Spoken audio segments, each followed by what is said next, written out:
Parmi les solutions que cherchent à mettre en place les personnes qui souffrent d'anorexie, boulimie, hyperphagie, il y a « et si je mangeais normalement ?» J'essaye de manger normalement. Je souffre d'anorexie, quelque chose en moi pousse à m'affamer, mais je vais essayer de manger quand même. Je souffre de boulimie, je me gave et je cherche à compenser.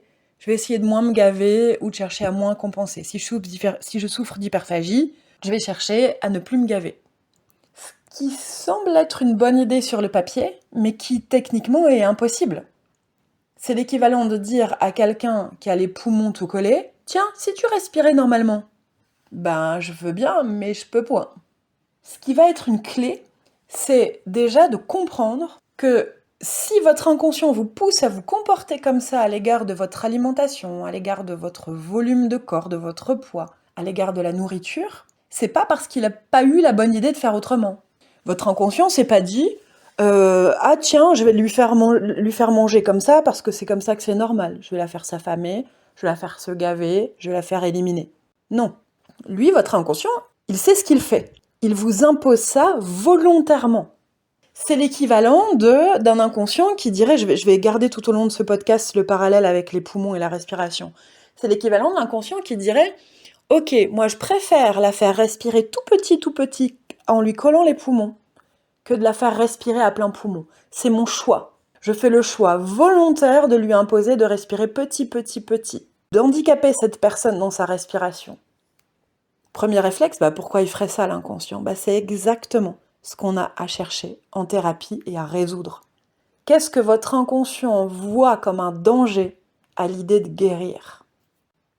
Si je reprends mon parallèle, ça va donner « Mon inconscient a repéré, à raison ou à tort, on ne sait pas, mais lui, il a repéré que dans l'air, il y avait un poison, qu'il y avait un danger à respirer à plein poumon.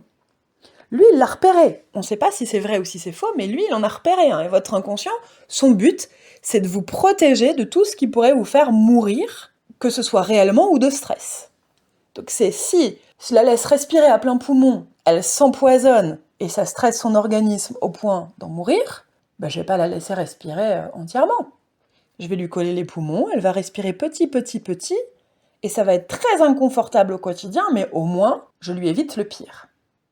Pour l'anorexie, pour la boulimie, pour l'hyperphagie, c'est la même chose.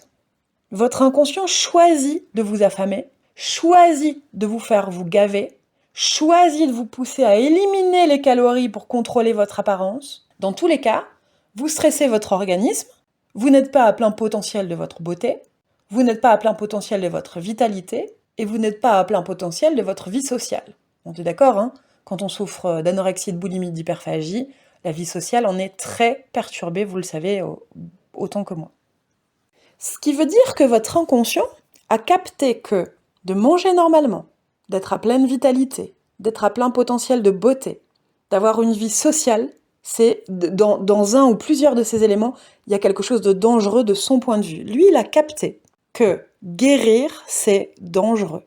Et c'est super important d'aller échanger avec votre inconscient. Tant que vous restez en thérapie sur le plan conscient, j'ai conscience d'avoir peur de ci, j'ai conscience d'avoir peur de ça, et j'ai conscience que ma façon de manger n'est pas normale, et j'ai conscience que mon boss m'emmerde, et j'ai conscience que dans la famille, il y a tel et tel problème.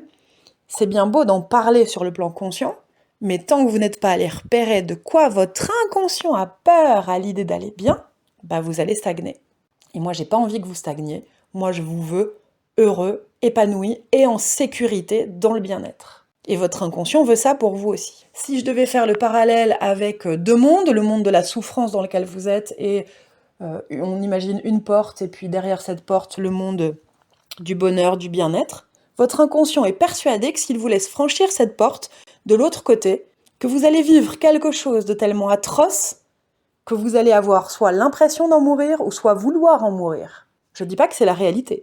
Je dis que quand quelqu'un souffre de troubles du comportement alimentaire, c'est ce que son inconscient croit. Quelque chose dans l'idée de guérir et d'aller bien, du point de vue de votre inconscient, menace votre vie.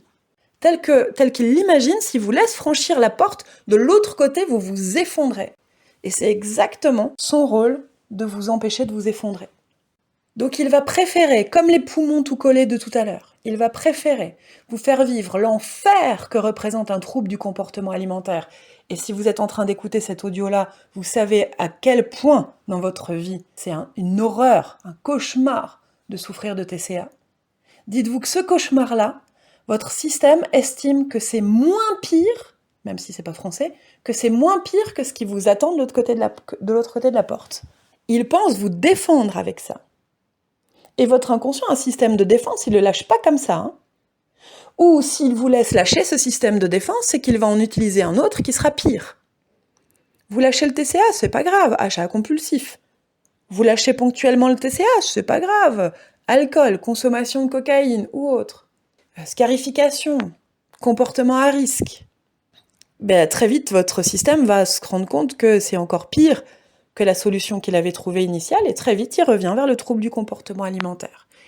Et ça fait des semaines, des mois, voire des années, voire des dizaines d'années pour certaines personnes que vous galérez avec ça, que ça part, ça revient.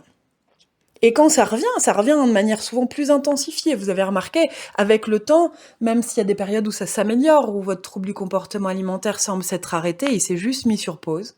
Et quand il revient en version décuplée. Tout le travail pour que ça fonctionne, pour que vous puissiez vous délivrer de ce trouble du comportement alimentaire, consiste à aller repérer qu'est-ce que votre inconscient perçoit comme un danger à l'idée de guérir, qu'est-ce qui fait flipper votre inconscient à l'idée que vous dégagiez une image pleine de vitalité, charismatique de vous-même, qu'est-ce qui fait flipper à l'idée d'être dans le monde avec les gens, d'avoir des relations avec ces personnes, que ce soit dans le cadre familial, professionnel, amical ou avec les inconnus, qu'est-ce qui, lui, votre inconscient, perçoit comme un danger ? Et surtout, de quelles compétences vous avez besoin et qui pour l'instant vous font défaut pour y faire face ?